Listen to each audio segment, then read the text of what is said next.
Transformers Rise of the Beast. Don't watch it, I'll just say. Straight away.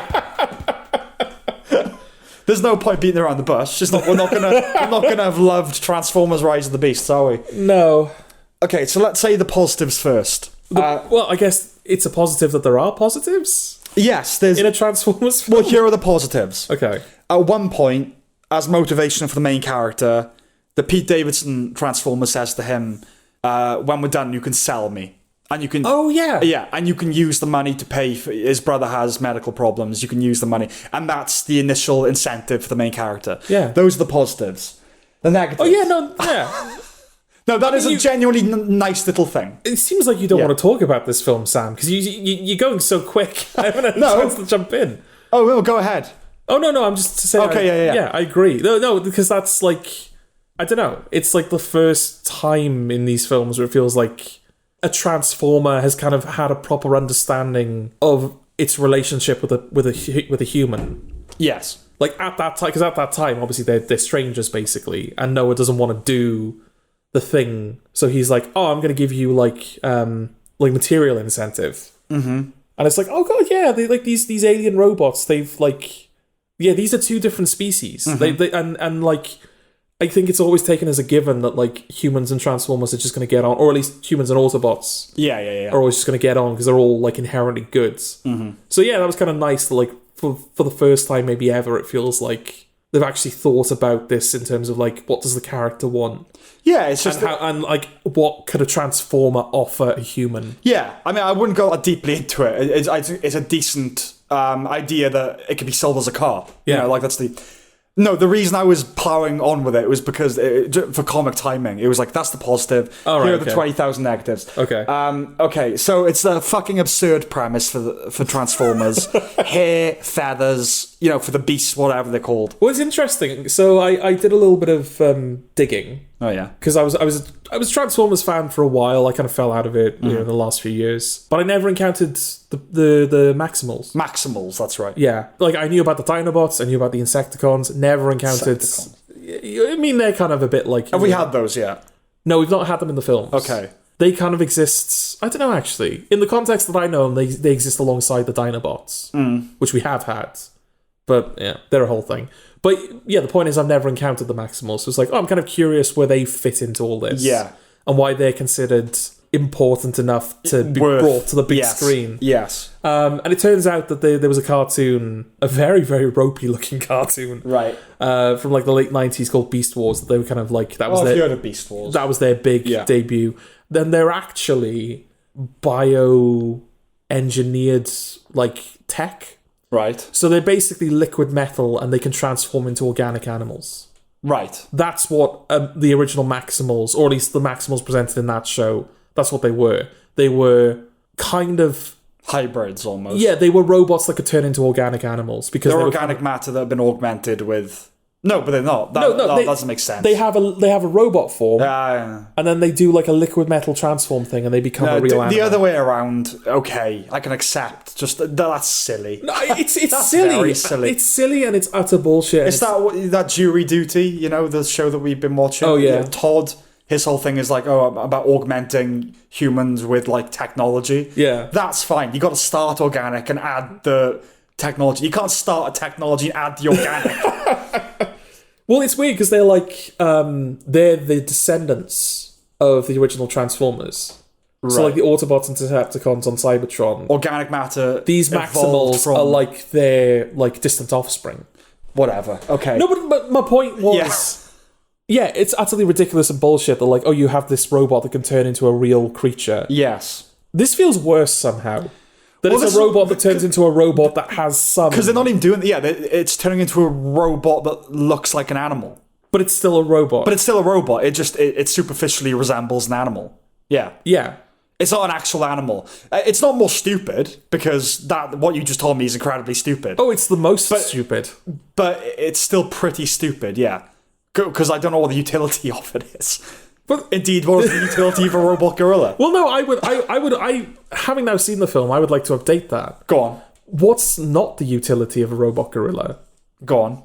Because, like, the whole film, he's a robot gorilla. Yeah. And then he becomes not a robot gorilla, he becomes a robot man. Yes. and he kills one Transformer in a way that a gorilla would kill a Transformer, and then he turns back into a robot gorilla. Yeah, there's no good reason, and there's not enough of a distinction between when they transform. Like, I can't even remember what they look like when they're not gorillas and Asian birds. Well, the Asian bird never does transform. No, okay. Can it? It can. It just doesn't. It just never does. Right. They never do. And it seems like there's not even a... It just seems like because, like, the vehicle version of the Transformer is not the main Transformer. The robot is the Transformer. The vehicle is like an alternate mode. This feels like the other way around. It feels like they're robot animals first that can turn into robot people. Yes. Right. Okay. So listen, they're on another planet, aren't they? At the beginning of the film. Oh yeah, they're on a Earth-like. It's like a Cybertronian colony on a jungle planet. Yeah. And I think they really should have done something on that planet. They should have shown the fauna. Maybe, like, on that planet, gorillas were 20 feet tall and kind of looked like they had robot parts. So it kind of made sense that the Maximals looked like they... Look, the thing that I just... Look, all of it's fucking stupid. Oh, God, yeah. The thing that I can't reconcile at all, like, I can't even begin to go, oh, fine, whatever, with Transformers. I'll ignore the fact that they speak English. Whatever. Well, the film gives you an explanation. Does it? Yeah, it does. What? Do they, like... Well, it's some filtering system or something. In the first... in the 2007 Transformers, of which this is a... I don't know if it is a... No, because Bumblebee... This is a sequel... Oh, let's not do that. No. This is a sequel to Bumblebee. Yeah. Which was a prequel to the first Transformers, but also might not be a prequel to the first Transformers, which would make more sense. It's unclear. Because the fourth sequel to the first Transformers film, which is The Last Night, has a bunch of stuff that this film also uses. Right. Which means that this film and The Last Night can't possibly exist in the same continuity. I really don't think they care. I'm pretty sure they don't. Yeah. But they haven't even thought about it. The problem, though, Sam, is that they've got a writer's room now. Yeah. So surely this is the point that they should start caring. Was the writer's room convened for this film? No, it was convened for Bumblebee. Right. Bumblebee was the first, we're doing Transformers but it was in place for this film. Yeah. So this film was put together in a writer's room. Oh dear. Okay. Yeah. Bumblebee was the first one where it's like, okay, we're like doing the Transformers films properly now. Yeah. Here's your little prologue on Cybertron of the planet going to hell and the war. Now here's Bumblebee being E.T. for the rest of the film. And it's like, we're doing things slower, we're doing them more deliberate, there's going to be This is our indie version of a Transformers film. Yeah, we're kind of expanding the definition of what a Transformers film could be for this new wave of Transformers media. Yes. And then the sequel comes along, and it goes, hey, here's a Michael Bay film again, but not directed by Michael Bay. Exactly. It is a Michael Bay film, yeah. Yeah, I was going to say, the thing that I can't... In the first Transformers, isn't it that they speak in and then you see how it translates? Yeah, they learn English through the internet. Fine. Whereas in this one, because it's set in the 90s, which I must say has no impact on the film whatsoever. No, not at all. The only reason this film is set in the 90s, I would posit, is because they haven't decided properly yet if this comes before the first Transformers, so it needs to be before 2007. Yeah. And this is a sequel to Bumblebee, which took place in the 80s. Yeah, so this is the 90s. So this is the 90s. Yeah. And maybe there are a couple of music cues. I don't know. But like half the film is set in Peru, which is aesthetically time locked to just like an old period of time. Yeah, watching it, like my 90s was not the thing that emerged. No. It looks like all the other ones. No. Yeah, nothing about it was 90s at all. My memory of Bumblebee, at least they're going for like that synthy thing, right? If I'm remembering. Yeah, well, it kind of feels like an 80s film as well. Yeah. Like when she's kind of... Yeah, so like a Spielberg 80s. As she's being introduced to his like abilities and powers, they're kind of on the beach. And, yeah, he's like E.T. He's like the gentle... Iron Giant, I think, was a thing that was evoked as well. Right, yes, that makes sense. Yeah. Anyway, so the English thing, fine. It's the fact that the vehicles that they turn into have a coincidental relationship with our vehicles. It is a coincidence, because they do have, with the exception of some Decepticons who I think just don't give enough of a shit to bother. Right. They do have alternate modes back on Cybertron, which are different from their Earth alternate modes. Right. but the foundation is fundamentally the same. There's still trucks and cars. And, Optimus Prime is still a truck. Yeah. Starscream is still a plane. Yes. Right. Bumblebee is still a small car. Right. That is annoying, and I can't excuse that. But he doesn't look like, that's the thing, he doesn't look like a Corvette on Cybertron. He just kind of looks like an alien car. Yeah, I know that. But, and again, like, I can just about go, right, okay, maybe the fundamentals of transport would kind of be the same across the universe. Yeah. If aliens had cars, they'd look like... Wheels, yes. Yeah, they feel like a pretty universal thing. Yeah, but if aliens had cars, they'd look like cars. Yeah. But even though, like, from the UFOs we've seen... they don't look like anything we've got. Yeah. Because why would they? I know the physics is the same. Whatever, fine. But animals? Yeah, animals is a hard sell. So the Earth gorillas, is there any reason that they look like Cybertronian robot gorillas? Or is it pure coincidence? Don't you know all space gorillas look like Earth gorillas? Look like Earth gorillas. Do you know what I mean? That's a stretch. Well, yes. I would get like, the Transformers crashed here whenever, and they modelled what they transformed into after the creatures on our planet. Well, that's kind of why the Dinobots make sense. Because I think, fine. Especially since, I don't know, because Transformers has had loads of like little continuity changes. Mm-hmm. They've kind of gone through phases of like, every project we do exists within the same continuity, and then phases of, everything's kind of its own thing. Mm-hmm. But I think... the Dinobots, from what I remember, this is from the Fall of Cybertron, War for Cybertron games.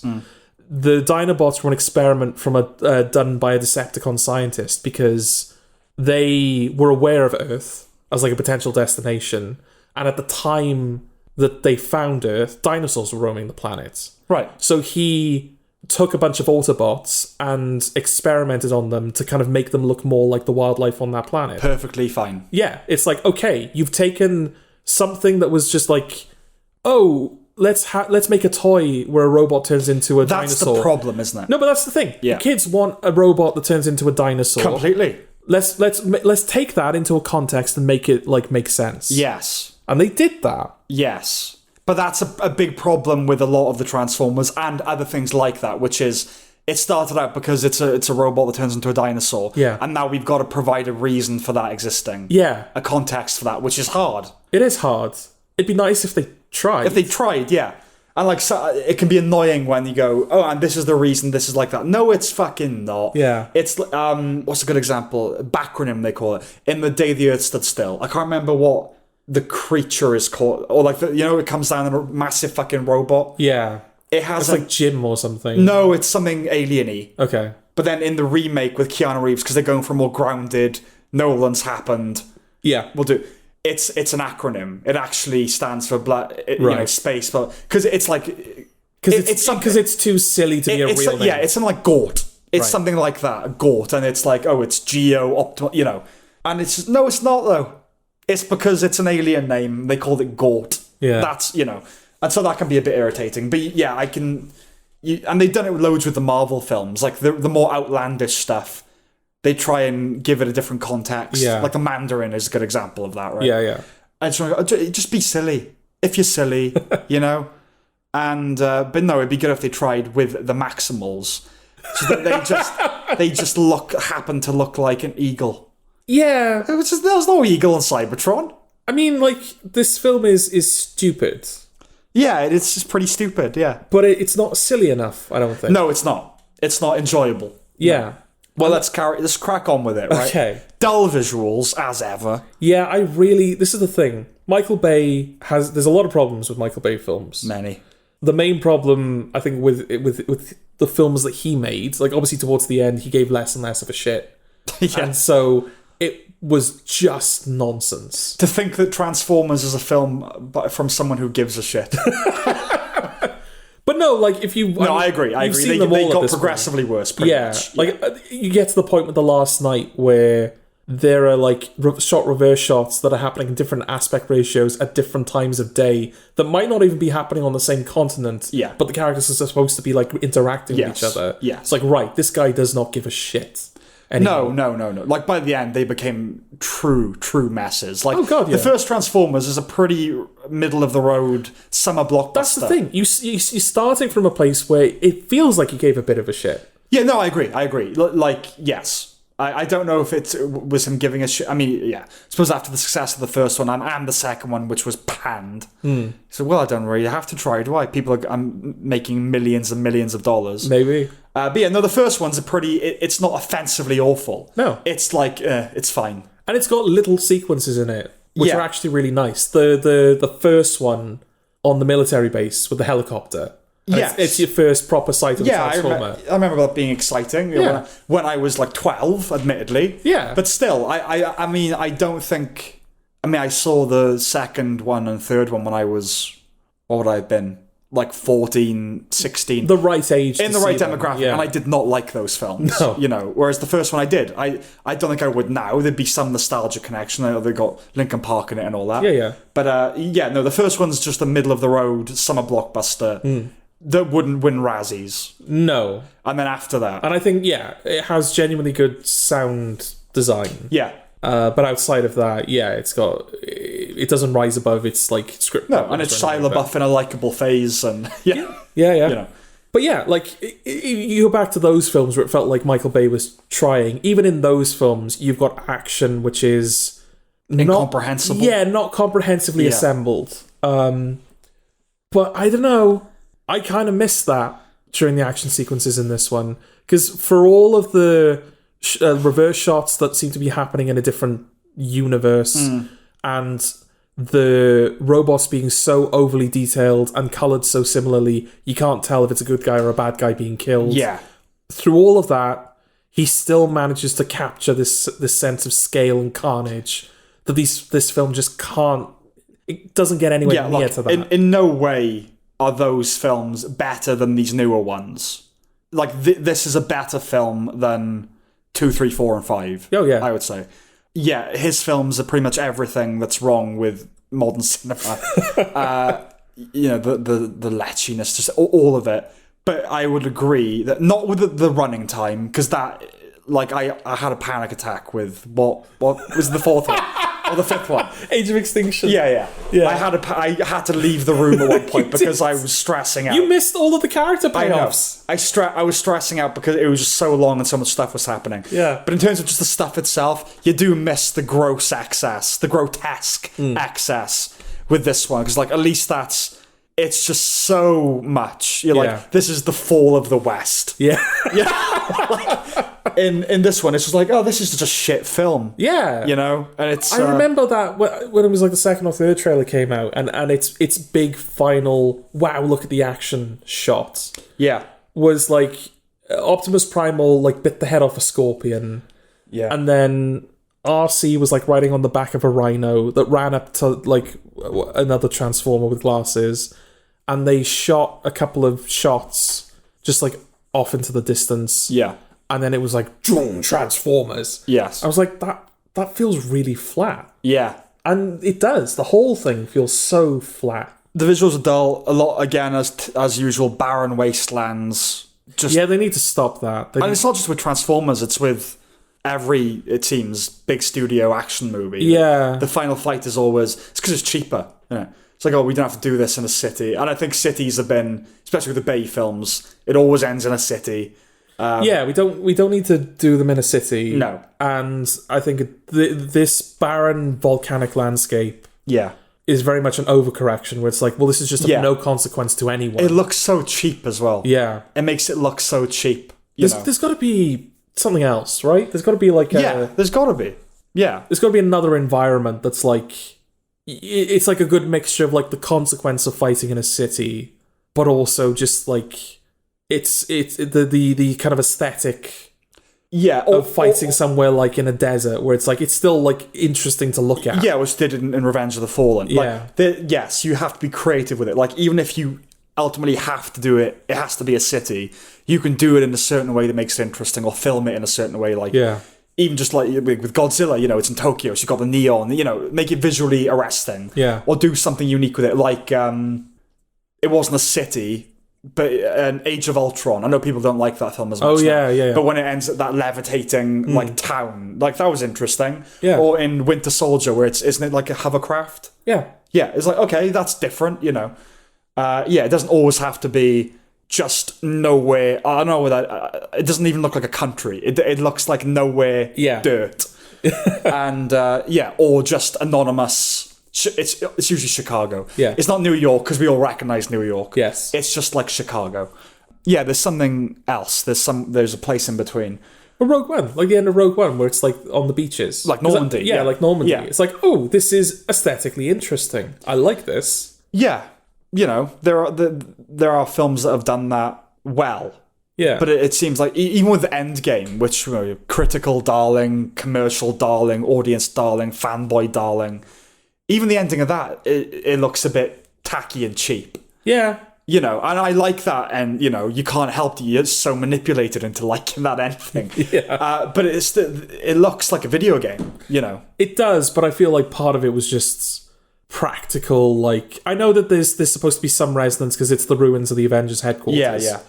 But it's probably just a practical. It's like, right, we have 29,000 CG models fighting right now. Yeah. Do you really want us to render this in the middle of like modern day New York? I know that, but it looks fake as well, and like the sky looks fake, and it all looks artificial. It does. I mean, even like if you were doing like barren, dirty, you know, there's something to be said. If you filmed like a fight in mud really well, that would look like the Raid. Yeah, the Raid 2. Yeah.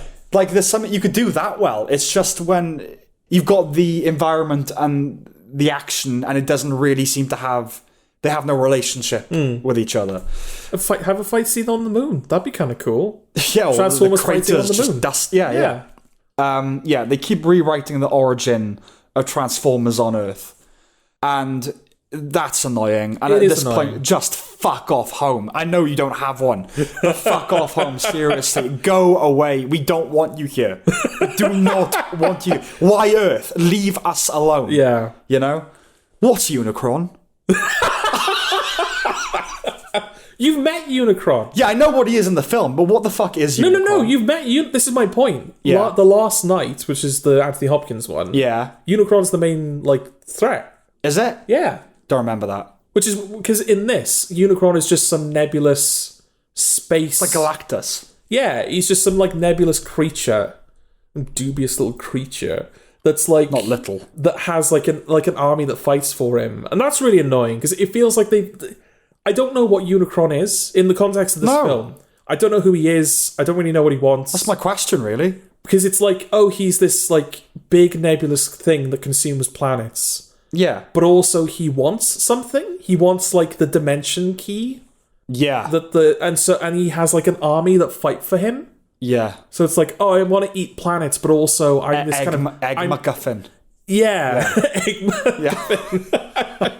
Egg MacGuffin, I like that. Yeah. But also I'm this kind of I pull the strings, I'm a schemer, I'm intelligent. Yeah. It's a mixture of it's an entity, it's a consuming thing, like a black hole that has a consciousness and has aims. Well, that's the thing, because if it was just a case of you've got the Peter Dinklage robot that's oh, I represent this force. It's okay, it's weird that this force has a representative, but okay, at least you have some purpose. I don't know how... But no, it's oh, he just goes up to Unicron, and Unicron's oh, can you do me a favour? Can you go, get this key off this robot gorilla? And he's yeah, cool, alright. What does he get out of it? I don't know. I don't know how, the bionic, whatever word you want to use, physics, I don't know how it works. I'm not a genius. I just refuse to believe that anything that big could think, could have a mind. Anything that can eat a planet... I think it must be the case that it would be physically impossible for that to have a mind. Yeah. Do you know what I mean? It's no way. The biggest thing that could have a mind is a dinosaur or something. I don't know though, because whales are fairly intelligent creatures, right? Yeah. They're not human intelligent, but they're... No, but yes. In the animal kingdom, they're among the more intelligent, and they're fucking massive. They're really big, but they can't eat a planet. They can't eat a planet. Yeah. I don't know why I said that as if but they could eat... They can't eat a planet. You know, they could eat a planet could eat them. Yeah. Yeah. But I don't know. I feel It's the fact that it's not organic as well. 'Cause Yeah. it's like, right, so was that's it what confuses. created? It's another big confusion is that when they bleed, are they bleeding? Why? How's that? Yeah. It's like the things that you shouldn't think that you end up thinking, and also Unicron. It's just too close to the word unicorn. It is very close to Every time I look at it, my brain has to autocorrect it. I don't know. I don't know what the origins of it are. All I know about the original Unicron is that he was the villain of the original 1984 Transformers film. Okay. He killed basically everyone because they wanted to relaunch the toy line. Well, you eat a planet, and Yeah. yeah. He didn't like eat Cybertron, but he basically Right. killed, like, Optimus Prime died, like most of the main cast died. Okay. And he's basically like the Transformers Satan. Yeah. Like he's the main he's the main villain of Primus, which is the robot that Cybertron is made of, that like gives all Transformers all life and stuff like that. And he was voiced by Orson Welles as well, so he had some presence, some gravitas. Whereas in this, he's just like, "Give me the key." Yeah, it's the fallen voice. Yeah. Yeah. And it's just like, okay, so are you built? Are you like, do you think, or do you just eat, or what do you want? Yeah. But the problem is, in The Last Nights, planet Earth is Unicron. He's like dormant in the core of the planet. Right, And if yes, he wakes that's up, right, we that's all right. die. Yeah. But in this, he's a separate existing entity. Yeah, who's coming to eat Earth. who's coming to eat us. So it's So like, what is the survival rate on an eaten planet?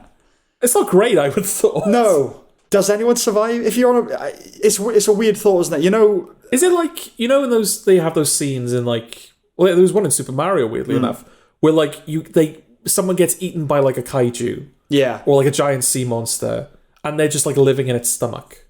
Well, that's the thing. Is that what it is? Are you so like, oh, I guess Unicron's belly is my home now. I just live in you. Because Well, presumably he doesn't have digestive acids. yeah, does he poop? Does he get Unicron nutrients from these planets, or is Yeah. he just being mean? Yeah, does he need to eat them? Yeah, or is he just making a point? Is it a staple of his diet? Is it like a... Is it a statement? Is it a statement? No, like, to Unicron, is a planet like carbohydrates? And like... Yeah, is he supposed to be on a diet, but he's like indulging? It's like, just like the one. A planet is a carb, like a sun is protein. Like that's his diet group, his food groups. Unicron, what did I tell you about eating planets? Sorry. Burps out a nebula. I don't... It's a false intuition, I'm sure, but that thing I wrote ages ago where if you had a car filled to absolute capacity with jelly beans, I know you'd always just be able to put one more in. You could tell me that it's filled to capacity, but I just don't believe, there'd always be room for one more. And similarly, part of me thinks that even if something came and ate the planet, there'd be survivors. Yeah. But no way is that possible. No. But do you know what I mean? My brain tells me it's just so unlikely. That's what I mean. Can you survive? But that might be like a weird little script idea. Can you survive? No, yeah, it's like the premise is Earth was eaten by this celestial monster. Yeah. And the surviving humans are living inside its stomach. And they don't know how long they have to live, whether they can escape, anything like that. It'd be dark, wouldn't it? Or like you said, just a more pared down version of that, like something living in a kaiju. Yeah. It's like, it doesn't... I'm too small that it didn't, like, digest me. Yeah, and I've found this weird sweet spot where I'm not being, like, affected by... And I can grab some of the things it eats and I can have it for myself. Yeah, like, I can live in this thing if I want. Yeah, there's something... Yeah, maybe there's something there. I don't know. But at least something came out of Rise of the Beasts. We've pitching our own ideas. Forget the eating thing. Like if the planet exploded, like in the Death Star. Yeah. Part of me still thinks there'd be survivors, but there wouldn't be. No. But because there's the billions of people. Like what one thing could happen where all of them would die, and my brain can't wrap its head around that magnitude. So it's going. No, odds are someone would live. Even though I know it's not right. Right. Anthony Ramos. Sure. He's trying. He's trying. I just don't like him, and he's not funny. And, Is Pete Davidson trying? I don't know what he's doing. I mean, I hate Pete Davidson. Yeah, he's not great. Why Brooklyn? Why is that a thing? Yeah, well, why anything? Why Brooklyn? Why not Haley Steinfeld again? Yeah. Why is she just a... quick brushing that, like, let's just brush that off so we can carry on with the rest of the film. Yeah, but even if you're like, oh no, we have to do new characters for whatever reason, okay, and they have to be from a place. Okay, they're from Brooklyn, but why does that have to be like part of the identity? It's the same with Spider-Verse. It's like Brooklyn is this recurring character. Yeah, the only like ethnic people are from Brooklyn. That's what it seems to like. Yeah, they're going for that. At one point, the mother, what's her face, La Guerta from Dexter, she says, "Oh yeah, who's mother to both Miles and Anthony." Oh yeah. She says white people love that shit. Oh yeah, and is yet another example of a double standard. It's like again, right? It doesn't annoy me. It honestly does. I'm not offended to that. It's the fact it's like a joke. It's at face value that's something we laugh at now. Okay, yeah, white people love that shit, and everyone's supposed to go. Ha, ha, ha, ha. I just go, I don't know. Right. I don't get the Dominique Fishback thing. I continue to not get it. Oh yeah, that character's a hypocrite. Oh, go on. Yeah, because if I remember, her whole thing is that she works as an intern in a museum. Yeah. And she's the only one there that's like competent and like understands when things are from and what history is or whatever. Sure. Because the white woman just like, all she's doing is going to fundraisers and earning money so the museum can stay afloat. Yeah. Fucking bitch. Yeah. But she takes all the credit for Dominique Fishback's knowledge and inherent whatever. Yeah. And then at the end of the film, like after they all go back to their normal lives, Dominique Fishback is on TV because she discovered all of the ancient artifacts and whatnot in Peru. Oh, yeah, that's right. So it's like, well, you're just doing what the fucking irony white or woman oversight. Did. Oh yeah, I bet they probably didn't even think about it, did they? They were probably just like, oh, look, she's living her best life now. It's like, yeah, but it's at the fucking expense of... Noah won't receive any credit or financial reward for any of that shit. No, but she's about to. He'll get to be the star of a new franchise, which we'll get to. Oh, yeah. But she's not an artifact expert, is she? Do you not believe Dominique Fishback will be capable of No, I such a thing? do not. Yeah, and her boss being ditzy and superficial and uninterested. Her superior at a museum? No. Yeah, the woman working at a museum is like, oh yeah, history. Yeah, not buying it. Yeah. Like just a typical, like shows no insight or interest. Yeah. Is literally the bimbo like, oh, you're interested in that? Oh, boring. Like basically what she is. Because no museums, that's just a thing you fall into. Yeah, she has a senior position at a museum. Yeah. Like, no. Yeah, I hate Pete Davidson. Sorry, go on about Bumblebee. No, carry on. It's a new No, point. because Bumblebee might lead into my point more organically. Bumblebee can only talk in clips, right? That's annoying, because the conceit has always been that he talks in radio clips. Yeah, right, okay. So it's advertisements and songs. Okay, but now they've added films to that. Yeah. Okay, that doesn't make sense. How is that? Where did he get the film clips from? In the 90s, yeah. So what? So in the noughties films... he could only speak through the radio, which makes sense. Even though they spoke through they learned how to speak through the internet. Well, his voice box. Oh, his voice box. Okay, fine. Yeah. But ignoring that, let's say he can now have film clips or whatever. He says something does he say you can't handle the truth? He says something to Optimus. There's a little hilarious one-liner where he's like, I don't want you going to that drive-in theater anymore. Yeah. And it's like, that makes no sense. It's the only way you can talk. It's their only window into human culture. But no, because Optimus forget that. No. But that's a genuine, because Optimus is insisting that they stay hidden. Yeah. So because that's Mirage's whole thing, isn't it? It's that he's annoyed that Marky Mark is leaving the Whack Pack or whatever the fuck he's on about. Oh, there you go, 90s. Yeah, exactly. Yeah. So but that's all he's got to do. That's how he's killing his time. Is he's like learning, he's watching things, he's consuming human culture and arts. Yeah. And through that's the prism through which he understands people. Yeah. So that's why when he's talking to Noah, he talks in all that kind of wacky, slangy kind of way. Yes. But beyond that, like, it's just not fair. If you told me, Sam, from now on, you can only communicate with me in lyrics. So I try and do that, and then you go, you listen to too much music. You've put the parameters on how... It's the only way he can speak to you. It's not that it's not because he watches too many movies. It's literally his only way to communicate. Also, I feel like films is cheating. Oh, yeah. Because do anything. Not only are there so many films... The thing with radio commercials and songs is that they're not talking No. in a way that people talk. No, it is a bit of colour when it's the, like radio advertisements. Yeah, and, they're brand either new, you know. Yeah, it's either just like it's either that kind of advertisement Yeah. speak where it's just the facts of the thing with these like colourful Yeah. buzzwords thrown in, or you've got the poetry of lyrics. Yeah, So it's harder to kind of splice a sentence together. the musical. Yeah. You know. It's more creative, it's more of a challenge, it's more interesting. Yeah. But a film, it's like, right, I need to tell Optimus that that guy is over there. I'll just play the clip from that one film from 1995. Where it says that guy is over there. Exactly, yeah. It's like, well, Bumblebee can basically just speak at this point. I would say, like, it's definitely now, probably by 95, whenever it's set, Yeah. enough existed in the world of cinema that anything you want to say has been said Yeah. by, pretty much. Boring fights, business as usual. My thing about Bumblebee. Oh, yeah. It's weird that Mirage basically replaces Bumblebee in this film as the human... The bro. The human Transformer bond. Yeah. It's those two. It's Noah and Mirage. I would understand it if Bumblebee wasn't in this film. Yeah. To which I would add the fact that Bumblebee spends half of this film dead.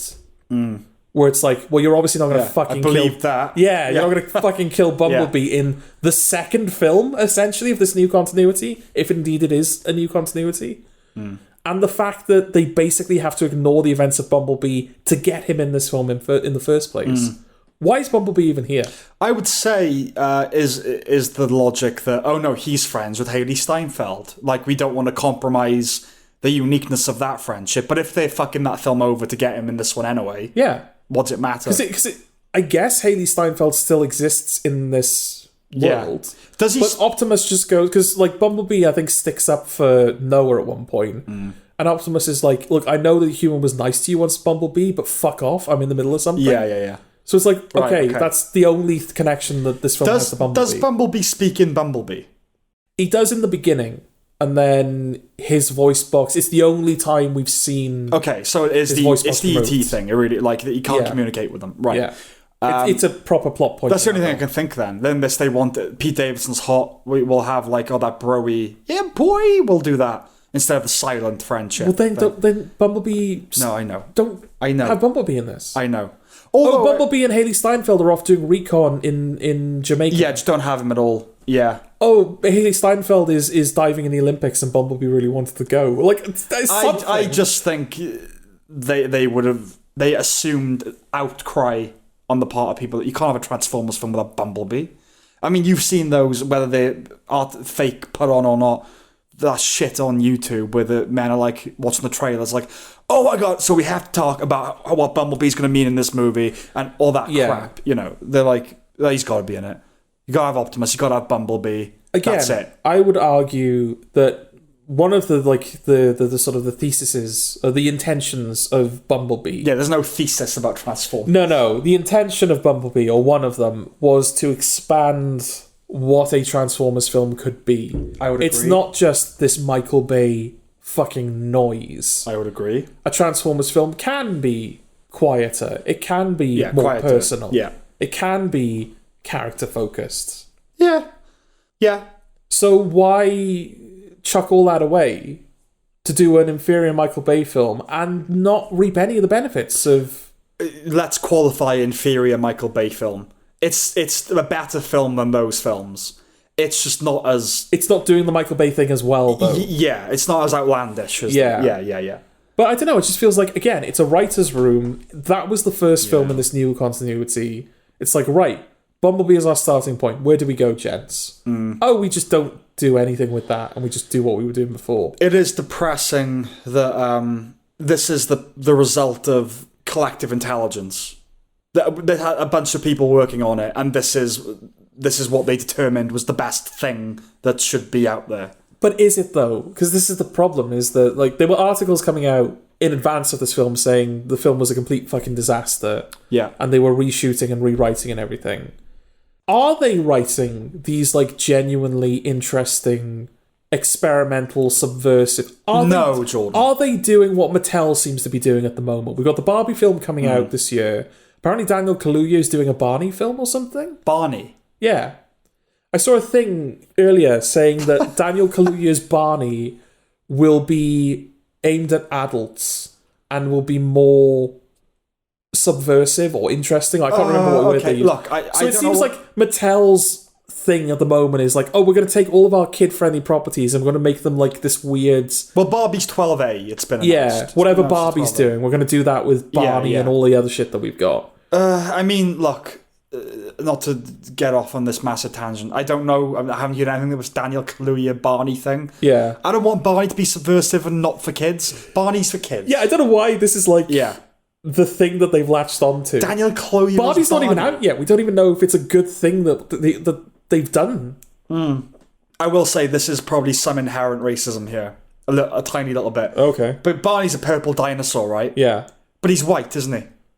Is he? Do you know what I mean? Like, if you think of a man being inside Barney or voicing Barney, it's a white guy. The idea that it's a black guy is just slightly weird. So I've literally but it's nothing wrong with it, obviously. It's just like... Well, I actually don't know if, like, the original guy who played Barney was white. He probably was white, right? You just assume that he would be, yeah. I haven't seen Barney in a while. I don't know if Barney is, like, coded white. I don't know if he's got, like... Yeah. It's like... Well, hello there. Yeah. It's like, oh, you're way too suburban to be, like, a Latino guy. No, I think... No. Yeah, Barney is, like, waspy. Yeah. Well, I've just typed in Daniel Kaluuya Barney. Yeah. It's being produced by him and he's starring in it. I don't think he's directing it. No, okay. Yeah, starring was enough. But yeah, the things that I'm getting just from Google are Barney movie with Daniel Kaluuya to be A24 type project. Right. But not R-rated. Daniel Kaluuya Barney movie surrealistic and for adults, and Barney movie will lean into millennial angst. I don't like it. No, I don't like it. You're not slightly curious to see how that's going to manifest. I'm curious, but I was perversely curious up until it'll be about millennial angst. Okay. I don't need a fucking film about millennial angst. Where does millennial angst and Barney intersect? It's gonna be millennial that grew up with Barney, and then like the film is somehow about warped like childhood, and you know, like he'll represent. Oh my god, is Barney going to be like a Jimmy Savile type? Something something sinister's happening to these not kids, necessarily man. Jimmy Savile. I don't think the Barney will be a villain or anything, but it will be he'll come to represent a kind of fallen innocence or something like that. That's unique to our generation because Barney's our generation. Yeah, I don't know. I'm just the idea of it being not for kids. For fuck's sake. I don't know. We'll see. I think we're well over that hurdle culturally now, right? Well, in what way? In terms the fact of that superhero movies are for adults. Yeah, or at least the bar's been moved. When you say something's for kids nowadays, you mean Paw Patrol, which is a shame. Barney. Well, then again, I would have put Barney in that camp, but apparently Barney's not even off the table for. It could be for adults now. Barney's definitely in the camp of it's only for children. You can't enjoy it if you're not a child. Yeah. Yeah. Yeah, I don't know what you could get out of Barney as a grown up, but yeah, like that's what stuff for kids now is. It's Bluey, it's Paw Patrol, yes, it's Plink Plonk or whatever the preschool like learn your alphabet. Yeah. The really terrible cheap animation. Yeah, Transformers, superheroes, Teenage Mutant Ninja Turtles. That's for grown ups now, and that's depressing. It has the potential to be. It is depressing. That's depressing. I don't know. I'm not like you in the sense that I'm immediately willing to write off that idea. I'm not writing it off. I'm not a massive fan of it. No, I'm not writing it off. I just on its face, the idea of it being like millennial angst was the buzz term that threw me. Oh yeah, but I kind of like whether it's something that should be done or not. There is something about the idea of mining a character that was initially presented to kids. And mining it for something that has a resonance with you as an adult, like with Batman. Yeah, fine. I think there's like... Well, Batman has an inherent darkness that Barney doesn't. Yes, but Batman originally was probably aimed at a much younger crowd than some of the Batman stuff these days is. Yeah, of course. Hence that's the most extreme example. No, look, let's qualify this. I'm not saying that, like... films for children should be good and you should still be able to enjoy them as an adult. Yeah. Like the Paw Patrol thing is like, it's just impossible to enjoy if you're past a certain age. Whereas Pixar, you can still enjoy it as an adult. It's not enjoying them. You can, if superhero films are well made, you should still be able to enjoy them as an adult. It's the obsession with them. It's the fact that that's actors that, like, I don't know, we're in our 30s and it's like, it's healthy and normal to only go and watch MCU stuff. That's the stuff that bothers me. Right. It's not that you can't go and enjoy those films as an adult. It just seems to, like, it used to be 15-year-olds were obsessed with Iron Man, and now it's 25-year-olds. But that's the thing. Those 15-year-olds became those 25-year-olds. I think that's genuinely why the bar is moving. Is because in a lot of instances, the people that are going to see the MCU films now in their 30s and 40s grew up reading the comics. And now the films have been going long enough that they grew up watching those films. And so they want to keep the stuff from their childhood and they want to make it so that they can watch it now. It's okay to watch. I don't agree with the idea that they grew up, the ones in their 40s grew up reading the comics. I just don't think comics were that. They weren't as that popular to account for how popular the films are. All right, well, they grew up watching the cartoons then or something. I mean, the X-Men 97 cartoons are getting a revival, isn't it? I don't know, is it? Yeah, I think they're bringing back X-Men 97. Yeah, it's not... I agree that a lot of the people that love MCU now, like, grew up with Iron Man, but they didn't grow up. Do you know what I mean? They got older. You just but they didn't grow up. They just held on to it. Yeah. They just hold on to... Do you really think, like, in the 80s and 90s, like, 12-year-olds went to see Teenage Mutant Ninja Turtles, they were still doing that when they were 25? Absolutely not. No, because they were doing that when they were 25 in the noughties, when the Teenage Mutant Michael Bay films were coming out. And it was like, oh, it's... People can go see that. What do you mean now? I'm confused. I'm talking about how our generation is unique in this sense. Yeah, I agree with you there. And I think one of the things that makes it unique is that we didn't let go of our childhood. Exactly. We consumed this media when we were younger. Yeah. And now we're in a position where we're in charge of that media. Mm-hmm. And we want to be able to consume that media now, be it without shame, or be it, in a different context, or whatever it is. Yeah. We want to still be able to consume that media. And so it's being morphed into something that's more... We're not disagreeing here. I'm just curious to whether you think that's a neutral thing, a bad thing, or a good thing. Because I think it's a bad thing. No, broadly speaking, I think that it's a bad thing, because it's still... In most instances, it's still the same thing. Yeah. That media is not becoming more mature to match the maturity of its audience. Mm-hmm. It remains to be seen if that's what Barbie's going to do, whether this is going to be a mature Barbie film or not. Well, it's 12A. It's 12A. It's 12A, but I mean, these Transformers films are like PG-12A, and they're certainly not mature Transformers media. No, they're not. I concur with your analysis of why people are doing that. Like, I don't want to let go of the child. Yeah, that's my only point is, do you think... I don't think previous generations did that. No, I don't think they did. To the same extent that our generation has. And that's the shame of it.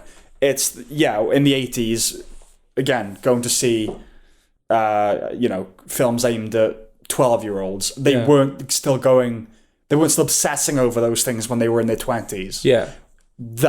But now that is the case. Yeah. And I think that's a shame. Anyway, back to Transformers. Yeah.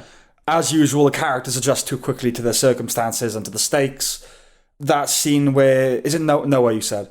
Where he's talking with the Spanish Transformer is weird. Kidney putrefyingly unfunny. Okay. It's strange because that character... I think Wheeljack is the name of that character. Right. Wheeljack. And he was in... The Wheeljack that I know looks nothing like that character. Right. And he acts nothing like that character. But that character model existed in Bumblebee. It was in the fight scene on Cybertron. Mm-hmm. I don't think he was... Because I think most of the characters haven't been named. Like Megatron. I don't even know if Megatron's been in these films yet. But like Starscream was in Bumblebee and Soundwave and all these... But like they're never named because they're just background characters, basically. But yeah, Wheeljack was on Cybertron as Wheeljack. And now on Earth, it's this completely different... Yeah. Like this completely other character that they just called Wheeljack and made Hispanic... Maybe almost entirely for that scene, because I don't know what else it plays into. It's such an awkward scene. Yeah. Again, him trying to be funny. It's like, he says something to him in Spanish, and he's like, what? And then it cuts back to him supposed to be reacting a bit awkward and confused. and it's just like they edited it wrong. Yeah. It's like he forgot his line. He's like, oh, I just... And it's like, was that supposed to be the... Yeah. Oh, I'm sorry. I what was that meant to be? Well, I think he's pushing him for information because he's like, well, hang on. Yeah. You're speaking with an accent. So does that mean that, like... Because you're not from this planet, so how come you're speaking with an accent? Yeah, and he's like, what does that mean? And he's like, oh, I was... Yeah. Well, no, the robot calls him racist. Yeah, at the end of it, the robot's like, racist. that's racist, bro. And I'm like, no, hang on. He's asking you. Yeah. He genuinely wants to... I genuinely want to know why you're speaking with an accent. Yeah. Again, is this a cultural thing you've picked up? Well, it's... Or is there some, like... facsimile of this on Cybertron where there's like regional dialects or accents or whatnot, and on Earth you found that Hispanic is the one that most closely aligns with it. So even their accents are the same as ours. I don't know. No, they're not. Because because the robot didn't take the time to explain it. He just called him racist. I know. And he's like, how can it be racist if you're not even like from the planet? But I don't know, just the scene is just so... Forget about trying to understand why he has a Spanish accent. It was just so stilted and like awkward and weird. Yeah, it wasn't well. You know what I mean? It was just, unengaging story, unexciting. Yeah. And G.I. Joe. Fuck you. Yeah, that was a... Because they probably pulled the rug from under us with that. Because when it was happening, you were like, oh, this is fucking Sector 7 or whatever. Yeah. And there were actually... That was a reshoot. They shot that scene... Oh, God, really? With the Sector 7 stuff. And then they reshot it with G.I. Joe. When they had the rights. No, I think they shot it at the same time because they didn't know if they were going to secure the rights in time. But it is going to happen. This is another cinematic universe that's definitely going to happen. Right. Like that Hanna-Barbera cinematic universe that definitely happened. Yes. And that Dark Universe that definitely happened. Yeah. We're definitely getting G.I. Joe. There's no G.I. Joe media at the moment. It just hasn't existed for like... When was the last G.I. Joe film? I don't know. 20 years ago? No. It wasn't 20 years ago. But I see what you do. Okay. I don't actually know when it was. It was probably... It was the sequel to that, like, Rise of... I don't know. Early 10s, right? Yeah. Something like that. Do we need G.I. Joe? What is G.I. Joe? I basically don't know anything about this is a conversation I don't want to be a part of. No. But, I mean, I don't know what it is. It just seems like run-of-the-mill. It's like Action Man. It's like, it doesn't have personality. It's just... All I really know about G.I. Joe is just, like, vague... Oh, that's a thing in culture that exists. And whatever that Community episode was about. Can't remember. The one thing that threw me is I thought G.I. Joe was the main guy. It was like Action Man. Yeah. G.I. Joe. Like, his name is Joe and he's a G.I. Yeah. And then it turns out, no, the organization is called G.I. Joe. Yes. That I don't... But I was thinking, is that a backronym kind of thing? Where, no, it is originally, because it's from the 60s or whatever, it's an action guy called G.I. Joe. But now we think that's a bit silly. But it's sillier to call the organisation that. Because it's still G.I.Joe. It's not all dot... what's that supposed to mean? It's very possible that what you said is true. It could also not be the case. I don't know. Yeah, let's just leave it. It's just like, I don't know. Like, so what does this mean? Does this mean that in the next film, G.I. Joe's going to team up with the Autobots to fight Megatron? Could Sector 7... essentially just Sector 7 becomes replaced by G.I. Joe. Yeah. So it's all that stuff, like the agents that know about Transformers, but you also get their agents are action heroes that take on Cobra. Is Optimus Prime going to show up in the G.I. Joe movie to mercilessly gun down Cobra operatives? Probably. That's probably what's... Yeah, Are Cobra going to team up with the Decepticons, or does everyone... Yeah, Cobra are going to have big ships. Because the one thing I haven't seen any of the new G.I. Joe... They're going to have a big ship that's going to end up being a Decepticon. Yeah, or something like that. Yeah. Like G.I. Joe, the Channing Tatum films, the recent ones. Yeah. I haven't seen them. But my memory of the imagery from the trailers and everything is a lot of like metal. A lot like suits and planes and all that kind of thing. So yeah, it's vaguely, it's related to commuting. so it's transport adjacent or transport involved. So yeah, like if Cobra and G.I. Joe have big fucking like metal zeppelins and planes, that kind of fits in with Transformers. So they can exist in the same universe. Okay. So fuck it. Let's do that. Oh, joy. Yeah. Oh, thank you. So those were the negatives. Okay. And then a final perverse positive. It's not as visually confusing, crass, gratuitous, or long as the other ones. But I would say 2 of those are actually a problem. If it was a bit more crass and gratuitous, it'd be more enjoyable. It would be. But it's not as confusing, and it's not as long. So No. fine. I still missed... I didn't miss Michael Bay. No, I didn't. I didn't miss Michael Bay. I missed the few positives that come with that Michael Bay style. I'll only ever miss Michael Bay if I misfire. Yeah, no, I know what you mean. I don't miss it, but like if it was more like the first one, that'd be something. But Yeah. yeah. Okay, well that was Transformers. Okay.